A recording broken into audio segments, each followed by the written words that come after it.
সমস্ত ফেরেশতারা সাজদা দিল, ইবলিস চাই দিল না। কে দিল? কে দিল না? ফেরেশতারা সাজদা দিল, কেলা দিল না? ইবলিস চাই দিল না।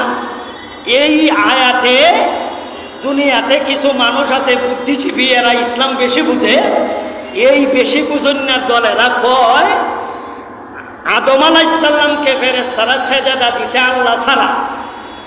এটা যদি শিরিক হয় না, তাইলে আমরা বাঘের ভাও সাজদা দিলে শিরিক হবে কেন? আমার পীরের ভাও সাজদা দিলে শিরিক হবে কেন? মাজারও সাজদা দিলে শিরিক হবে কেন?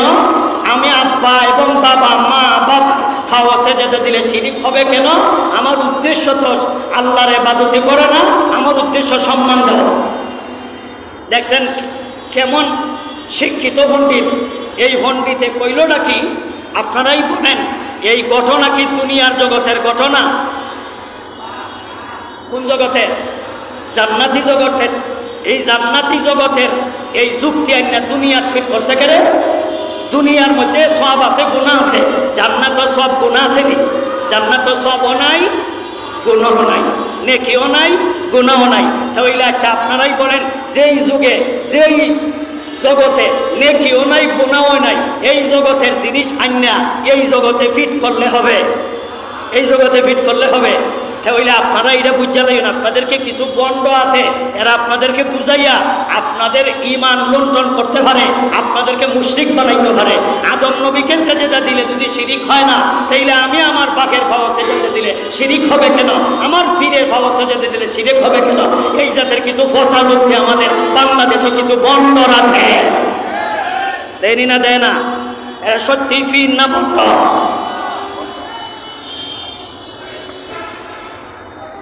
ইবলিস যখন সেজদা দিছে না, ইবলিস ছাড়া আল্লাহ জিগাইলেন। কেতা জিগাইলেন? 12 নম্বর আয়াত আল্লাহ বলেন ইবলিস ছাড়া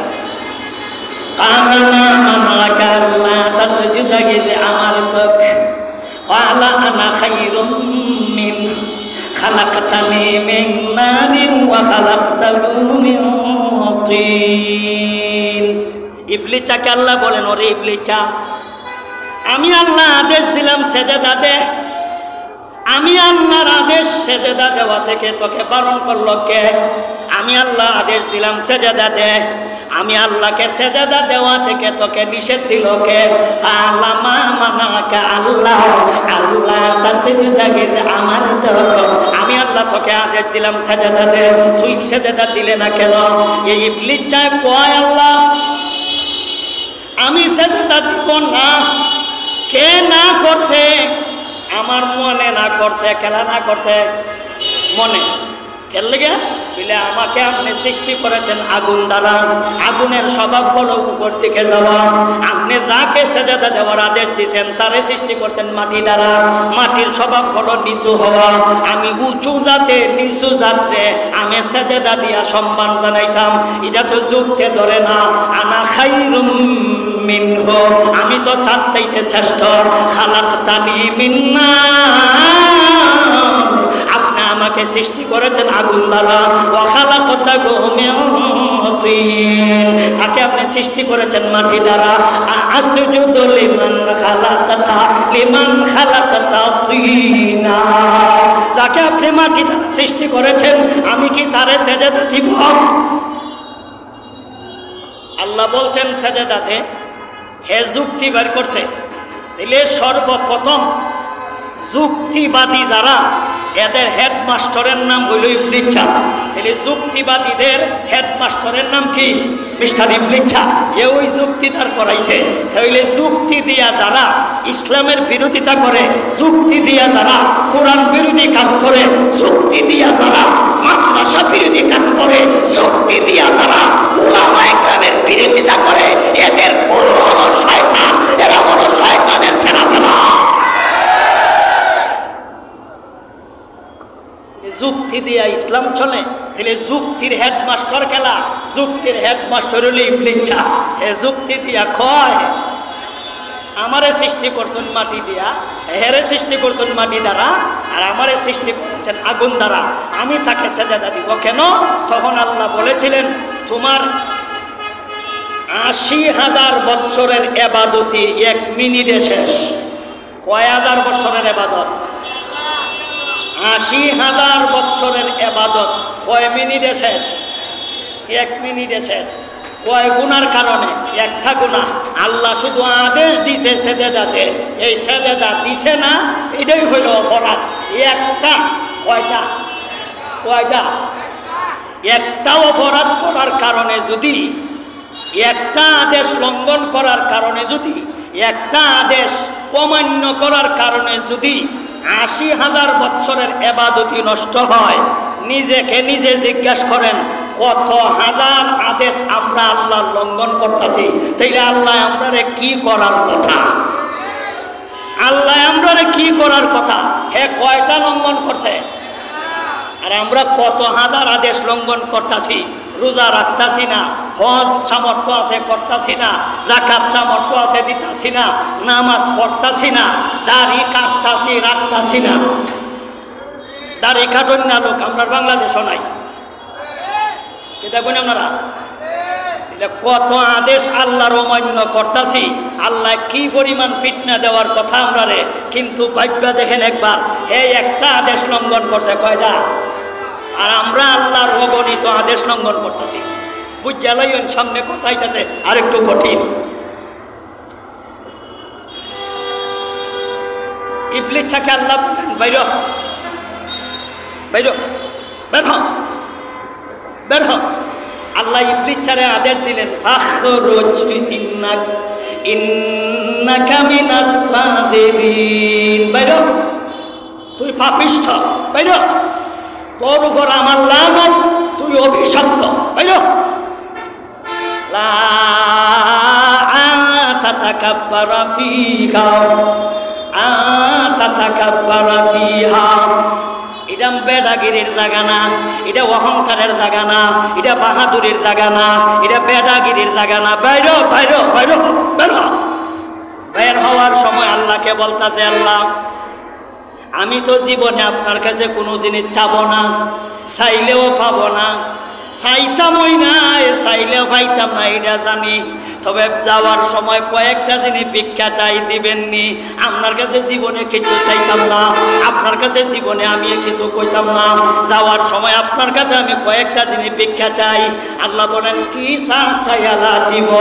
1 নম্বর আল্লাহর কাছে চাই ফাআনযিরনি ইলা আনযিরনি ইলা ইয়াউমি ইউবআসুন।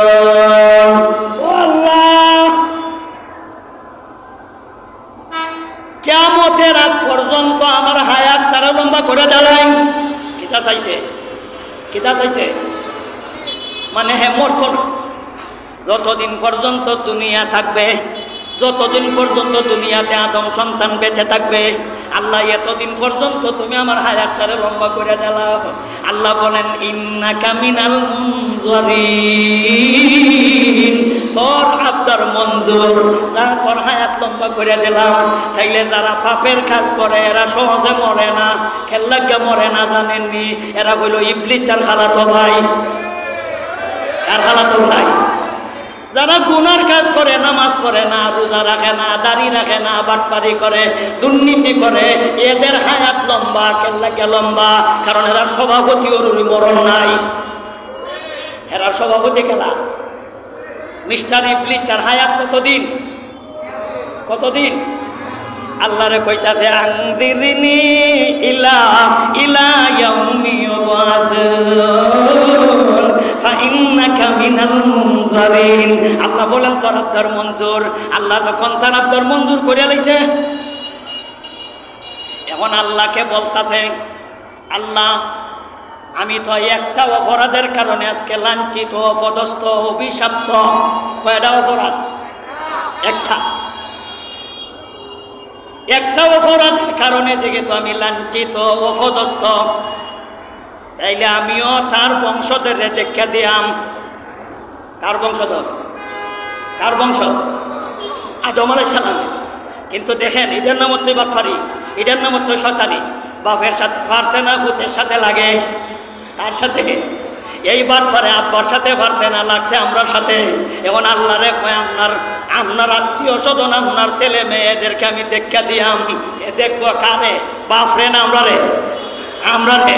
আচ্ছা কোনচার লাগবে কার সাথে? বাপের সাথে। তাইলে বাপ রে না দেখতো, আমরা রে দেখতো কেন? আমরা কি অপরাধ করছি? হ্যাঁ আমরা রে দীক্ষা নিব, কি করব? এটার নাম হচ্ছে বাটফারি, এটার নাম হচ্ছে কি, এটার নাম হচ্ছে শয়তানি, এটার নাম ওই শয়তানি। একজনের সাথে পারছি না আর 100 জনের সাথে লাগছি, এরে দোষ হয় না, দোষী বানানি, এটার নাম হচ্ছে বাটফারি, এটার নাম হচ্ছে কি বাটফারি। আমার দোষ নাই, আমি কোনোদিন দোষ করছি না, তারপরেও আমার দোষী বানানো হয়েছে। এরপরও আমি রেলগাড়ি ঘুরে লাইছি, এরপরও আমি বাস ঘুরে লাইছি, এরপরও আমি টাকা পয়সা আত্মসাৎ করে নিয়েছি, অথচ আমি জীবনে কোনোদিন এই জাতীয় ঘটনা ঘটাইনি। ঘটনার দিন আমি দেশ ছিলাম না, আমি দেশ নাই, এরপরও আমি 1 নম্বরের আসামি। আমি বাংলাদেশের সরকারের রেল ঘুরে নিয়েছি, অথচ আমি কুয়েত টাকার পরও আমার মামলা হয়। আমি অপরাধী, আমি রেল ঘুরে নিয়েছি। আচ্ছা কোন চাই, কুয়েত থেকে যদি বাংলাদেশের রেল ঘোরা যায়, আমারে জেল দেওয়ার কথা না আমারে পুরস্কার দেওয়ার কথা? আমারে পুরস্কার দিত। কেন লেগে পুরস্কার দিত? বিদেশ থেকে যদি দেশও কাম করতে পারিতে তো আমি বুজুর্গ কম না, কি পাওয়ার আমার, তাইলে তো আমি খুব সম্মানিত দামি লোক। বিদেশ থেকে দেশও গাড়ি করে নিতে পারি, তাইলে না জানি আমি কেটা অর্থাৎ, তাইলে তো আমি কামিল, এটা কই না আপনারা? আমি যোগ্য লোক, আমারে তুই মামলা দিতে গেলে আমার পুরস্কার এনে দিতে। এটার নাম ওই শয়তানি, এটার নাম ওই কি শয়তানি। এখানে ইবলিস চায় কামটা গেদা করতেছে, কাম ইবলিস চায় আল্লাহরে কয় কালা ফাবিমা আতওয়াইতানি লাআকউদান্না লাহুম সিরাতাকাল মুস্তাকিম সুম্মা লাআতিয়ান্নাহুম মিন বাইনি আইদিহিম ওয়া মিন খালফিহিম ওয়া আন আইমানিহিম ওয়া আন শামাইলিহিম ওয়া লা তাজিদু আকসারাহুম শাকিরিন। ইবলিস চায় কয় আল্লাহ তুমি দে আমারে পথ ভ্রষ্ট করছো। আল্লাহ করছে না? হে হইছে, হে হইছে। ফাবিমা আগওয়াইতানি লাআকউদান্না লাহুম সিরাতাকাল মুস্তাকিম। ইবলিস চায় কয় আল্লাহ তুমি যে আমারে অপরাধী বানাইছো, তুমি যে আমারে পথ ভ্রষ্ট করছো, তুমি যে আমারে গুমরা করছো, এই কারণে আমি সোজা রাস্তায় বসে থাকবো, আমি জান্নাতের রাস্তায় বসে থাকবো। আমারে যে আপনি পথ ভ্রষ্ট করছেন, এই কারণে আমি জান্নাতের রাস্তায় বসে থাকবো। এটার একটা ব্যাখ্যা তাফসীরে ইবনে কাসিরে আল্লামা হাফিজ ইমাদউদ্দিন ইবনে কাসির আরো একটা ব্যাখ্যা করেছেন। ব্যাখ্যা কি করেছেন? ফাবিমা, এই বাটারে তিনি বায়ের রসমিয়া ধরেছেন। এইলে বা যদি কসম ধরা হয় তো এর অর্থ দাঁড়ায় ফাবিমা আগওয়াইতানি,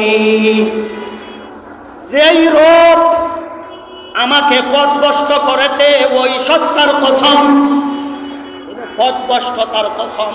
আপনি যে আমার পথভ্রষ্ট করছেন, আপনি যে আমার গুমরা করছেন, এই গুমরা হওয়ার কসম খাইয়া কইতাছি। এ কসম খাইয়া কয় আল্লাহরে কইতাছে আমারে যে পথভ্রষ্ট করেছেন, এই পথভ্রষ্টের কসম খাইয়া কইলাম লাআকউদান্না লাহুম সিরাতাকাল মুস্তাকিম, আমি জান্নাতে যাওয়ার সোজা রাস্তায় বসে থাকবো। কই বইয়া থাকবো? ওই বইয়া থাকবো। তাইলে সোজা রাস্তায় বৈশা থাকবো। আর বৈশা হে কি করবো? হে কইতাছে সুম্মা লাআতিয়ান্নাহুম, আমি আসবো। কেলাইব ইবলিস কোন রাস্তায় দিয়ে আইব? হে রাস্তা কইতাছে। আমি কেমনে কেমনে আয়াম কই, কেমনে আইব কয়। ইবলিস হে আমরা দ্বারও আইব। কার দ্বারও? কার কাছে? আমরারে দেখা নিব, আমরারে দেখা দিব কইছে। এখন হে কেমনে আইব বুঝুন? যদি আপনারা এটা টের পান না হে কোন রাস্তায় আইব যদি জানেন না, তাহলে তো তার কুমন্ত্র থেকে বাঁচার পাও নাই। এই কারণে আপনাদেরকে আমি বলতাছি হে কোন কোন রাস্তা দিয়ে আইব, কোন পথ ধরে আইব, কিভাবে আইব, এই কথাটা কইতাছি। সুম্মা লাআতিয়ান্নাকুম মিন বাইনি আইদিহিম, আমি মানুষের সামন দিক থেকে আসব। কোন দিক থেকে? সামন দিক থেকে। ওয়া মিন খালফিহিম, আমি মানুষের পিছন দিক দিয়ে আসব। কয়টা রাস্তা? দুইটা, একটা হইল সামন আর একটা হইল পিছন। ওয়া আন আইমানিহিম, ডান দিক থেকে আসব। ওয়া আন শামাইলিহিম, বাম দিক থেকে আসব। কয়টা রাস্তা? কয়টা কয়টা? চারটা। এক কয়টা রাস্তায় আইব? 4 রাস্তা। 1 নম্বর সামন দিক থেকে আসব, 2 নম্বর পিছন দিক থেকে আসব, 3 নম্বর ডান দিক থেকে আসব, 4 নম্বর বাম দিক থেকে আসব। এখন সামন দিকের একটা ব্যাখ্যা করে লাই, করতাম নি? করতাম। সামন দিকের ব্যাখ্যাটা দেখেন, সামনে কেমনে আয়? ইবলিসা সামনে কেমনে আয় বুঝা লাইয়েন। আদম আলাইহিস সালাম দুনিয়া থেকে বিদায় গ্রহণ করার পরে আদম নবীর কাছে যাইয়া প্রার্থনা এটা জানে লাগি গেছে না, এ আইব কইছে আমরার কাছে, আব্বার কাছে আইব না সন্তানদের কাছে? হ্যাঁ, এখন সন্তানদের কাছে। আদম আলাইহিস সালাম বিদায় গ্রহণ করার 600 বছর পরে আইছে। কয় বছর পরে? 600 বছর পরে আইছে। কেমনে আইছে দেখুন। আইয়া সমস্ত মানুষদেরকে সম্বোধন করে কয়, তোমরা কি করো? মানুষে কয় আমরা ইবাদতি করি। মানুষে কিটা কয়? কার ইবাদতি করো? বিলে আল্লাহর ইবাদতি করি। বিলে এটা খুব ভালো কাম। কিটা কয়? কিটা কয়? খারাপ কাম না ভালো কাম? এটা খুব ভালো কাম। এই কাম কখনো চাইল না। এই দেখেন সামনে আইছে, পিছে না সামনে? সামনে আইছে। আইয়া কইতাছে তোমরা কি করো? বলে আমরা আল্লাহর ইবাদতি করি। বলে এটা খুব ভালো কাম। কতদিন পর্যন্ত করবায়? মানুষে কয় মরণ পর্যন্ত আল্লাহর ইবাদতি কর্ম। কয় ঠিকই আছে, কখনো চাইল না। তবে তোমাদেরকে আমি একটা কথা জিজ্ঞাসা করি, আল্লাহর নবী যতদিন ছিল এতদিন যে তোমরা আল্লাহর ইবাদতি করছ, এখন নবী তো নাই, দিলে না? তোমরা যে আল্লাহর ইবাদতি করো, আগের মতো কি তোমাদের ইবাদতিতে মন তাহে, মনোযোগী হয়? সব মানুষে কয় হুজুর জি না, আগে যেভাবে মনোযোগী হয়ে ইবাদতি করতাম এইভাবে আমরা এখন মনোযোগী হই না। আমরা এইভাবে মনোযোগ সহকারে ইবাদতি করতাম পারি না। বিলে কথা ঠিক? বিলে হ। তাইলে তোমরা কি চাও আগের মতো তোমরা ইবাদতিতে মন থাকতো, মনোযোগী হওয়ার জন্যে তোমরা ইবাদতি করতা? এটা কি তোমরা চাও? বিলে কেলা না চায়? হ্যাঁ চাই। বিলে তোমরা যদি চাও আগের মতো তোমরা মন ইবাদতির মধ্যে থাকতো, মনোযোগীতে ইবাদতি ওইটাই তোমরা যদি চাও, তা আমি একটা পরামর্শ দেই। কি পরামর্শ? নবী থাকতে যেভাবে ইবাদতিতে মনোযোগী ওইটাই, নবী নাই এরপরও তোমরা ইবাদতিতে মনোযোগ হওয়ার একটা ব্যবস্থা আমার কাছে আছে। কেলা কইতাছে? এরা কিন্তু ইবলিসা চিনছে না। হে একজন বিখ্যাত বুজুর্গ সাজ্জা আইছে, মহা বিখ্যাত পণ্ডিত সাজ্জা মানুষের কাছে আইসা যারা ইবাদতি করে, আল্লাহর গুলামি করে, আল্লাহর ইবাদতি করে, এরার কাছে আইসা কয় নবী থাকতে যেইভাবে তোমরা ইবাদতি করে ইবাদতিতে মনোযোগী হইতে হয়, এইভাবে এখন কি তোমরা মনোযোগী হয়? সমস্ত মানুষই কইল জি না। এত না হওয়ার কথা বল। তোমরা কি চাও মনোযোগী হইতো? বলে হ্যাঁ চাই। তাইলে তোমরা আমার একটা কথা শোনো। বলে কি কথা? মানবায়নি? বলে হুজুর এটা কি তখন মানতাম না, 100 বার মানা। তুমি কি নবীরে দেখেছ? বলে হ্যাঁ। নবীর নাক কেমন ছিল? বলে হ্যাঁ। নবীর কপাল কেমন ছিল? বলে হ্যাঁ। নবীর হাত কেমন ছিল? নবী হ্যাঁ। নবীর ফাও কেমন ছিল তোমার কে জানা আছে? বলে হ্যাঁ। নবীর শরীর কেমন ছিল তোমার কে জানা আছে? বলে হ্যাঁ।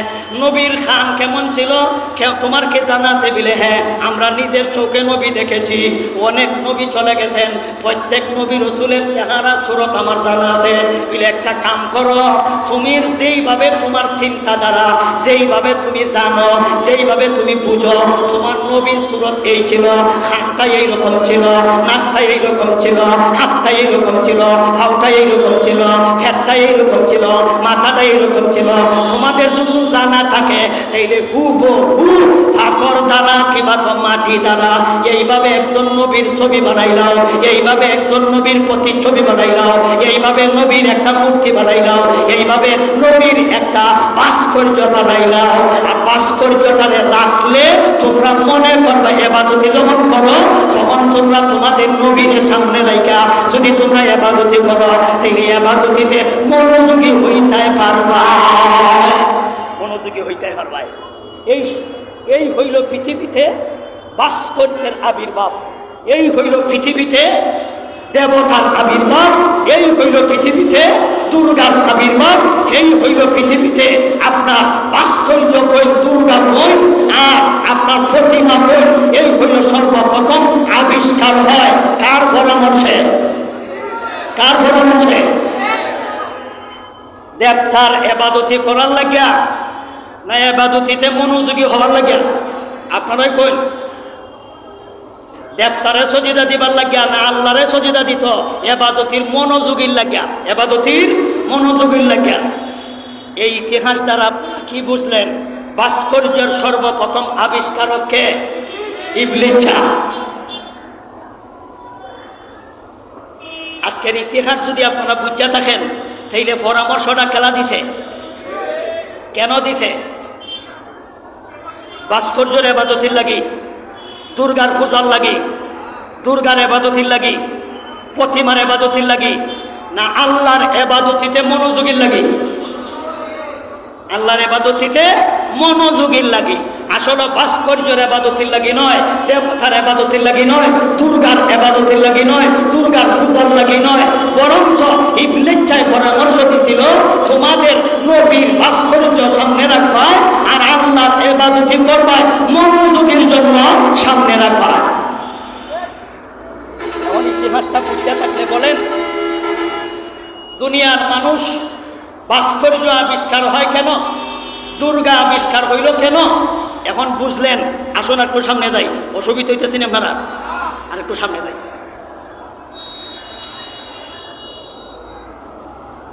দীর্ঘদিন পর্যন্ত নবী রসুলের মূর্তি সামনে রেখা, নবী রসুলের ভাস্কর্য সামনে রেখা কার ইবাদতি করছে? কার ইবাদতি? আল্লাহ। যারা ইবাদতি করতেছে বর্তমানে এরা মারা গেছে। আসলো দ্বিতীয় জেনারেশন, দ্বিতীয় জেনারেশন আসে ওই বাপ দাদা যা করছে এরা অর্থা ওই করতেছে। বুজুর্গ ব্যক্তি আবার আইল, আইয়া এরারে জিগাইতেছে তোমরা কিতা করো? বলে আমরা তো ইবাদতি করি। ইবাদতি করো ভালো কথা, ইটা দেবতা কা, এই ছবিগুলি কা, এই মূর্তিগুলি কা, এই ভাস্কর্য কা? বলে আমরা বুজুর্গ হতে। বলে ইটা অনখেরে? বলে ভাই আমরা ইটা কেন লাগে বুঝি শুধু না, আমরা বাপ দাদা রাখছে এর লাগে রাখছি। দ্বিতীয় জেনারেশনে জব দিছে কি এরা বানাইছে না বাপ দাদারে যেমনে হয়েছে এমনি? বাপ দাদায় যেটা করছে আমরাও ইটা করি।